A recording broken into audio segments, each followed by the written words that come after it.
Hi guys. මම Uma vlog YouTube channel එකෙන්. ඔන්න මං අද ඔයාලට ගෙනාවේ 2005 වර්ෂයට රාජ්‍ය සේවය තුල බඳවා ගැනීම ආරම්භ කිරීමට සියල්ල සූදානම් කර ඇති බව ආරංචි මාර්ග වලින් මටත් දැනගන්නට ලැබුණා. ඉතින් ඔයාලටත් මේ පිළිබඳව තවදුරටත් තොරතුරු දැන ගැනීමට අවශ්‍ය නම් මාත් එක්ක තවදුරටත් රැඳී සිටින්න කියලා මම ඉල්ලා සිටිනවා.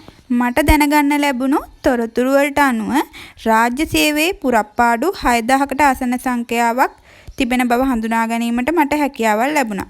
ඒ වගේම තමයි මේ පුරප්පාඩු පිරවීම සඳහා නව බඳවා ගැනීම සිදු කිරීම සඳහා අදාළ අමාත්‍යාංශ සහ ආයතන වලට අමාත්‍ය මණ්ඩලයේ අනුමැතිය 2025 මාර්තු 11 වෙනි දින ලබා දුන් බවත් දැන ගැනීමට හැකියාවක් ලැබුණා.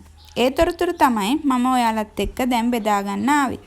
ඒ වගේම තමයි අදාළ අමාත්‍යාංශ සහ ආයතන වලට රාජ්‍ය සේවයේ පුරප්පාඩු පිරවීම සඳහා නව බඳවා ගැනීම සිදු කිරීමට අවසර දීම සඳහා අග්‍රාමාත්‍ය හරිනි අමරසූරිය විසින් ඉදිරිපත් කරන ලද යෝජනාවට කැබිනට් මණ්ඩලයේ අනුමැතිය ලබා දී තිබෙන බව නිවේදනයේ සඳහන් වෙලා තියෙනවා.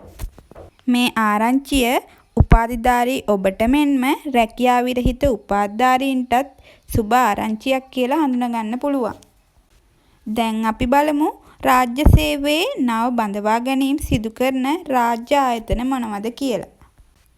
ප්‍රවාහන මහා මාර්ග වරාය සහ සිවිල් ගුවන් සේවා අමාත්‍යාංශයට පුරප්පාඩු 909ක්ද කාන්තා සහ ළමා කටයුතු අමාත්‍යාංශයට පුරප්පාඩු 109ක්ද පරිසර අමාත්‍යාංශයට පුරප්පාඩු 144ක්ද මහජන ආරක්ෂක සහ පාර්ලිමේන්තු කටයුතු අමාත්‍යාංශයට පුරප්පාඩු 2500ක්ද අධ්‍යාපන උසස් අධ්‍යාපන සහ වෘත්තීය අධ්‍යාපන අමාත්‍යාංශයට පුරප්පාඩු 22ක්ද මුදල් ක්‍රම සම්පාදන සහ ආර්ථික අමාත්‍යාංශයට පුරප්පාඩු 185ක්ද දීවර ජලජ සහ සාගර සම්පත් අමාත්‍යාංශයට පුරප්පාඩු 20ක්ද රාජ්‍ය පරිපාලන පළාත් සභා සහ පළාත් පාලන අමාත්‍යාංශයට පුරප්පාඩු 1615ක්ද මධ්‍යම පළාත් සභාවට පුරප්පාඩු 72ක්ද ඌව පළාත් සභාවට පුරප්පාඩු 303ක්ද විද්‍යා හා තාක්ෂණ අමාත්‍යාංශයට පුරප්පාඩු 3ක්ද පවතින බව රජය විසින් හඳුනගෙන තියෙනවා.